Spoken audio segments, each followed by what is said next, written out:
Hello students, today we are going to start new chapter number 14, dual nature of radiation and matter. Dual nature म्हणजे दोन प्रकारचे nature behaviour कोणाचं radiation means all the light rays coming from sun or when any object is heated then it emits electromagnetic waves or the waves of energy in the surrounding is called radiation, and matter means a material. So what is the introduction of this chapter? Here we which topics we are going to see. Let us see. Introduction. We have studied various optical phenomena like reflection, refraction, interference and diffraction and polarization. आपण लाईटच्या वेगवेगळ्या phenomena घटना study केलेल्या आहेत, जसं की reflection, refraction, interference, diffraction and polarization. तर ह्या फेनॉमेना आपण जस्ट मागच्या चॅप्टर मध्ये शिकलेलो आहेत. ऑफ लाईटच्या फेनॉमेना आहेत. We are also familiar with the wave nature of electromagnetic radiation. आपण फॅमिलियर आहोत किंवा आपल्याला हे माहित आहे. We are also familiar with the wave nature of electromagnetic radiation. तर इलेक्ट्रोमॅग्नेटिक रेडिएशन म्हणजे इलेक्ट्रोमॅग्नेटिक रेडिएशन ह्या एक वेव्ह टाईपच्याच असतात. त्यांचं nature behaviour is like a wave. Also in kinetic theory of gases and radiation, ह्या ठिकाणी सुद्धा आपण इलेक्ट्रोमॅग्नेटिक रेडिएशन म्हणजे वेव्स असतात हे शिकलेलो आहेत. You have come across spectrum of black body radiation which cannot be explained using the wave nature of radiation. आपण kinetic theory of gases मध्ये spectrum of black body radiation पण पाहिलं, परंतु ते वेव नेचर ऑफ रेडिएशन ने काही explain करता आलेलं नाही. बघा पॉइंट काय आहे परत once again.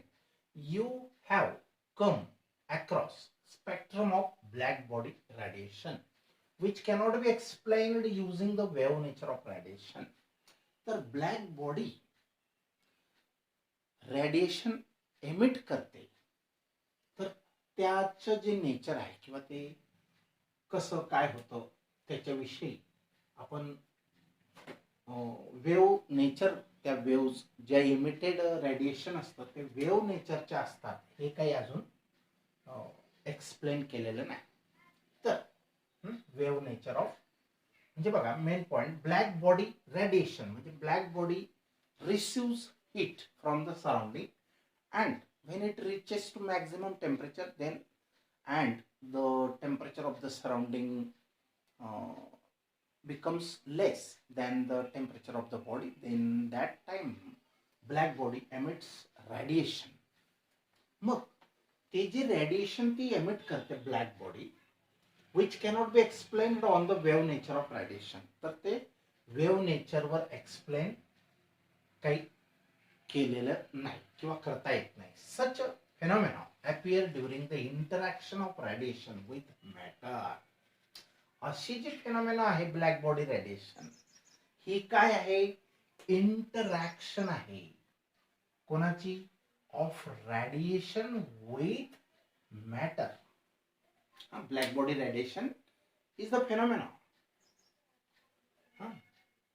Black body radiation is the phenomena. Here the interaction of radiation with matter, and also it needs quantum physics to explain them. Here we are going to see the photoelectric effect. This one is also interaction of radiation with matter.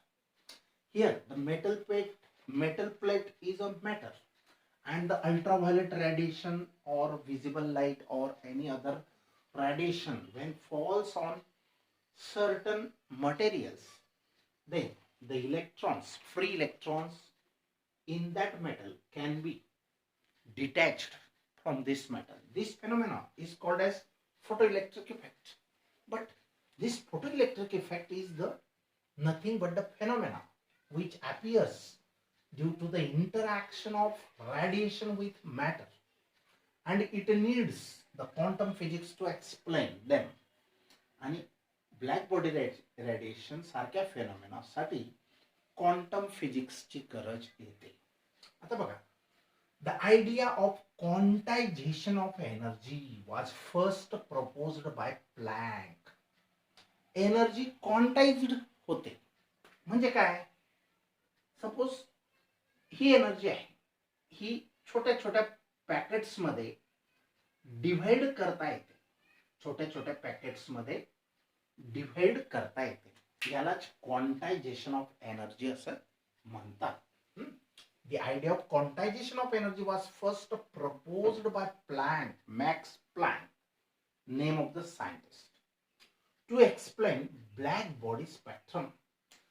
तर black body spectrum म्हणजे black body किती टाईपचे radiations emit करू शकते, किती टेम्परेचरला, कोणत्या टेम्परेचरला किती radiations, त्याला म्हणतो आपण spectrum, black body spectrum. Already we have seen it in the kinetic theory of gases and radiation in this chapter.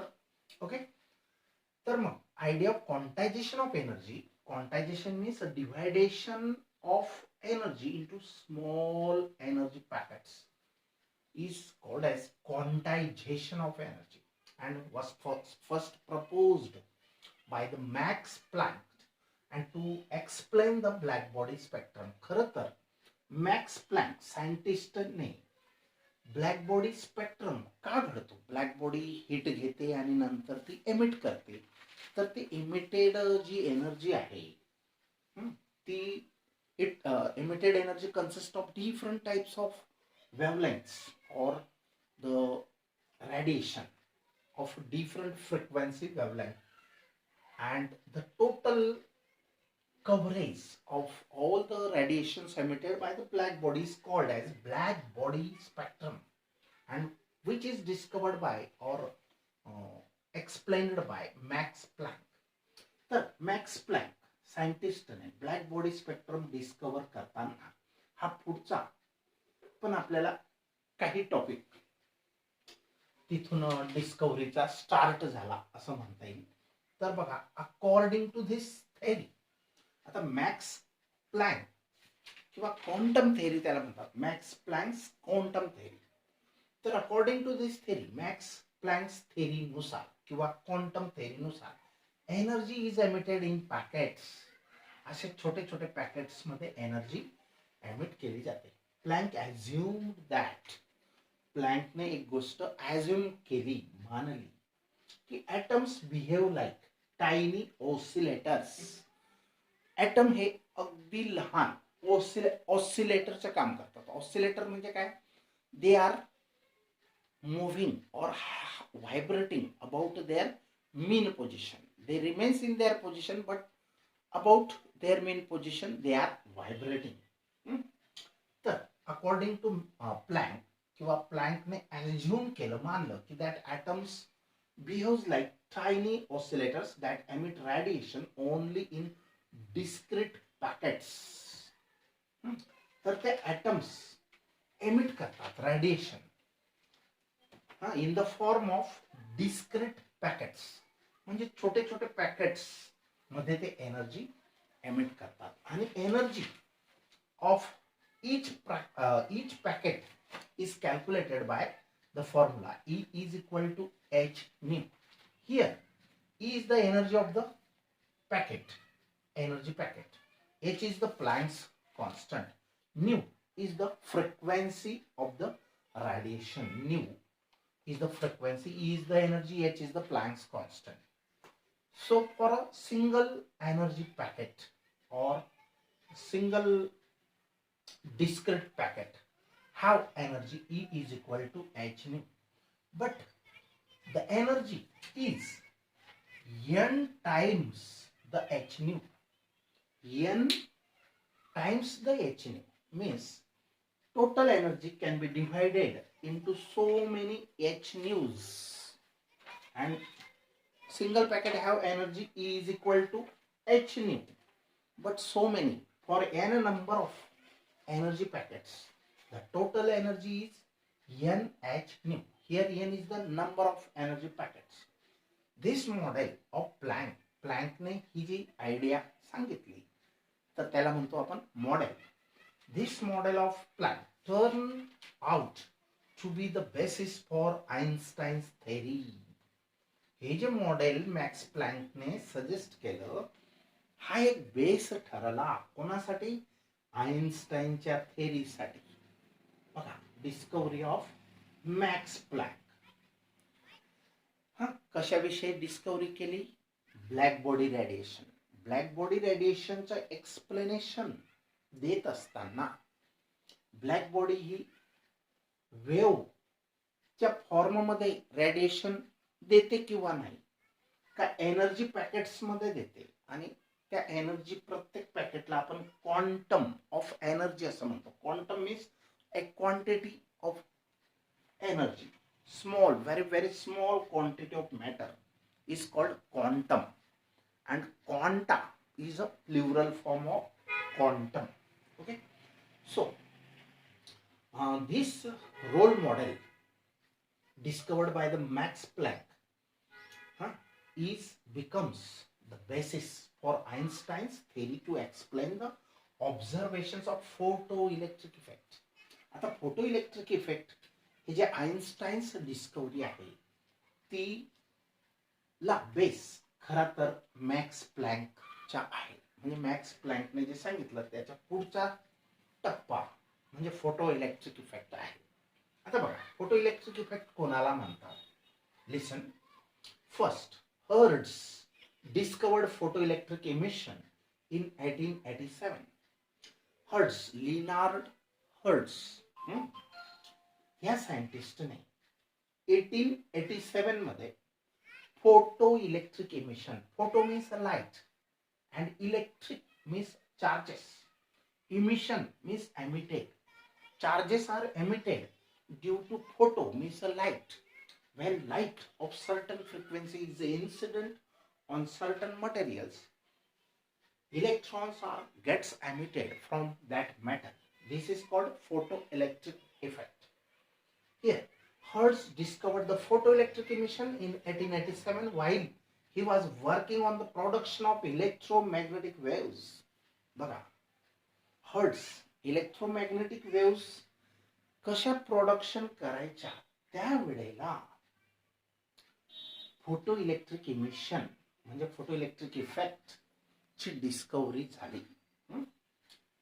काम कोणतं होतं? इलेक्ट्रोमॅग्नेटिक वेव्स सर्किट द्वारा कशा एमिट करायच्या ते काम करत असताना हा फोटो इलेक्ट्रिक इफेक्टचा डिस्कवरी झाला. By spark discharge. Spark discharge होतो म्हणजे असं सर्क्युलर कॉईल असते आणि तिकडे एक अजून एक कॉईल असते आणि इथून हे दोन असे पॉइंट्स असतात की त्यांच्या बिटवीन हाय व्होल्टेज जर आपण डेव्हलप केलं तर ते स्पार्क एमिट करतात. स्पार्क म्हणजे काय? ठिणगी. आणि ते स्पार्क म्हणजे काय असतात? एनर्जी पॅकेट्स असतात. तर बघा, तर hertz discovered the photoelectric emission in 1887 while he was working on the production of electromagnetic waves. Electromagnetic waves कशा तयार करता येतील ह्याचा प्रॅक्टिकल करत असताना किंवा वर्किंग कशा करता येतील ह्याच्याविषयी विचार करत असताना त्या ठिकाणी स्पार्क एमिट झाले आणि त्या ठिकाणी फोटो इलेक्ट्रिक इमिशन ची डिस्कवरी झाली म्हणजे फोटो इलेक्ट्रिक इफेक्टची. ही नोटिस्ड दॅट त्या ठिकाणी हा एक्सपेरिमेंट करत असताना हर्ट्झला समजून चुकले. He noticed that when UV light, UV means ultra violet light, incident on a metal surface, एखाद्या मेटल सरफेसवर अल्ट्रा व्हायलेट रेडिएशन जर इन्सिडेंट असेल, पडत असेल on a metal surface, electrons were emitted from the metal surface. when he found that or noticed that when a ultraviolet light of certain frequency is incident on a metal surface, then electrons are emitted or gets detached from the surface. Electrons were emitted from the metal surface. The surface which emits electron is known as a photosensitive surface. असा surface मेटलच्या की जो इलेक्ट्रॉन्सला emit करतो, सोडतो, त्याला photo sensitive surface म्हणायचे. Photo means light, sensitive means लाईटला संवेदनशील सरफेस तो आहे असं म्हटलं जातं, किंवा त्या मटेरियलला फोटो सेन्सिटिव्ह मटेरियल असे म्हणतात. Photo sensitive material means the metal on which if ultraviolet radiations or other radiations if incident, then electrons gets emitted by that material. Such a material is called as photosensitive material, and these are nothing but metals, some few metals. आता बघा, the phenomenon ही photoelectric इफेक्टची definition आहे. The phenomenon of emission of electrons from a metal surface. Phenomenon घटना कशाची? Of emission of electrons. Electrons निघण्याची, emission म्हणजे emit करण्याची, उत्सर्जनाची. कुठून? फ्रॉम अ मेटल सरफेस, एखाद्या मेटल सरफेस वरून. पण केव्हा? When radiation of appropriate frequency. हे जे रेडिएशन पडणार ते काहीतरी फिक्स्ड फ्रिक्वेन्सीचं असलं तरच इलेक्ट्रॉन्स एमिट होतात. त्या फ्रिक्वेन्सीपेक्षा कमी फ्रिक्वेन्सीच्या लाईट इन्सिडेंट असेल तर इलेक्ट्रॉन्स एमिट होणार नाहीत. म्हणजे इथे इन्सिडेंट असणाऱ्या लाईटची फ्रिक्वेन्सी अमुक म्हणजे पर्टिक्युलर इतकी असावी, तिच्यापेक्षा लो चालणार नाही. कमीत कमी तितकी तरी पाहिजे, तिच्यापेक्षा हाय चालेल. तर कमीत कमी अशी जी फ्रिक्वेन्सी आहे की त्या लाईटच्या त्या फ्रिक्वेन्सीच्या लाईट त्या किंवा रेडिएशन त्या मेटल सरफेसवर इन्सिडेंट असले तरच इलेक्ट्रॉन्स निघू शकतील. तर बघा, ह्या फेनॉमेनॉनला, ह्या घटनेला फोटो इलेक्ट्रिक इफेक्ट असे म्हणतात. The phenomenon of emission of electrons. Phenomenon म्हणजे घटना अशी की ज्या घटनेमध्ये इलेक्ट्रॉन्स निघतात. Emission of electrons from metal surface मधून. When radiation of appropriate frequency is incident on it is known as photoelectric effect.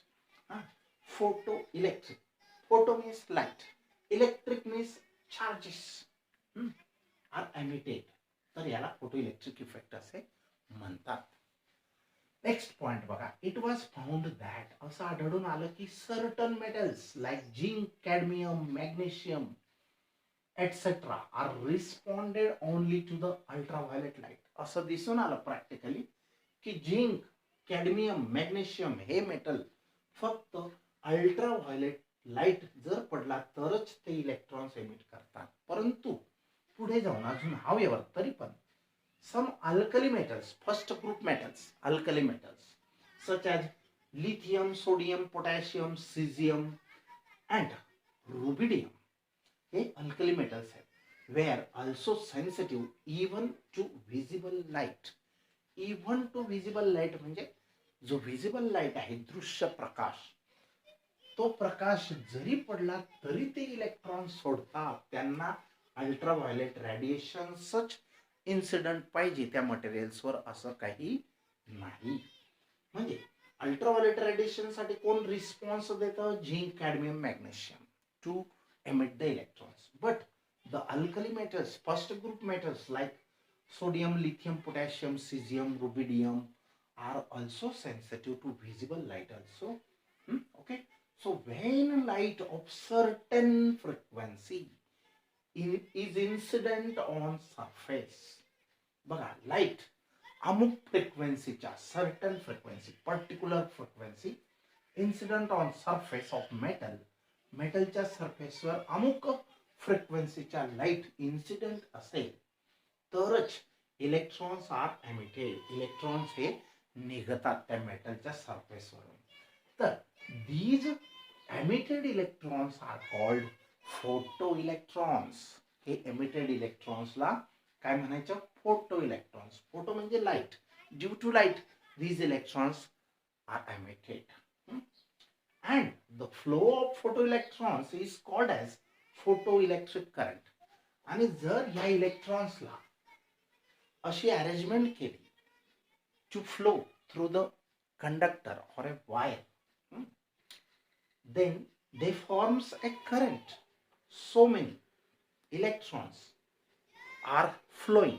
The rate of flow of electrons, that is charges, flow of photoelectrons is called as photoelectric current. फोटोइलेक्ट्रॉन्सच्या फ्लोला म्हणायचं photoelectric current. आता the minimum frequency of incident radiation at which photoelectrons are emitted is called threshold frequency. अशी कमीत कमी frequency बघा, अगोदर सगळ्यात कमी frequency घ्यायची, इन्सिडेंट करायची मेटल सरफेसवर, इलेक्ट्रॉन्स निघतात की नाही ते बघायचं, नाही निघाले तर परत फ्रिक्वेन्सी हाय करायची, थोडी थोडी step by step step by step step by step increase the frequency and check the emission of electrons. The frequency at which you can reach up to certain frequency, for that frequency if the electrons are emitted, just emitted from the metal surface, such a frequency is called as threshold frequency. बघा definition आहे ना, हे सगळ्या definition आहे इथून. The minimum frequency of incident light, incident लाईटची कमीत कमी अशी फ्रिक्वेन्सी की ज्या फ्रिक्वेन्सीच्या लाईट पडला तरच इलेक्ट्रॉन एमिट होतात. त्या फ्रिक्वेन्सीपेक्षा कमी फ्रिक्वेन्सीच्या लाईट इन्सिडेंट असेल तर इलेक्ट्रॉन्स निघणार नाही. त्या फ्रिक्वेन्सीपेक्षा हायर फ्रिक्वेन्सी चालेल पण कमी नाही. अशी जी बाउंड्रीची पर्टिक्युलर क्रिटिकल जी फ्रिक्वेन्सी आहे, the minimum frequency of incident light at which photoelectrons are emitted is called threshold frequency, and the corresponding wavelength of incident light, आणि जो इन्सिडेंट लाईट आहे त्याची जी वेवलेंथ असेल तिला म्हणायचं threshold wavelength. Threshold wavelength, threshold frequency is denoted by letter nu 0 and threshold wavelength is denoted by letter lambda 0. Threshold frequency म्हणजे काय? The minimum frequency of incident light to at which the photoelectrons are emitted from the metal surface is called threshold frequency, and the corresponding wavelength of incident light is called threshold wavelength. Okay, now last point, the minimum energy required to emit or to liberate the electrons from the surface of metal is called photoelectric work function. Is called photoelectric work function. म्हणजे बघा, या metal surface वरून electrons emit करण्यासाठी जी कमीत कमी energy लागते ती energy कोण प्रोव्हाइड करतो? Incident radiation. तर द मिनिमम एनर्जी रिक्वायर्ड, कमीत कमी अशी जी एनर्जी लागते कशासाठी? टू एमिट और टू लिबरेट द इलेक्ट्रॉन्स, इलेक्ट्रॉन्सला मोकळं करण्यासाठी, मुक्त करण्यासाठी. Liberate means, liberation means emission, emit और liberate. The minimum energy required to emit or liberate the electrons from the surface of a metal is called photoelectric work function. तर त्याला photoelectric work function म्हणतात. आता बघा इथे definition आहे, threshold frequency, threshold wavelength, photoelectric work function, photoelectric current, photoelectrons, photoelectric effect and photosensitive surface. All these are very, very important definitions.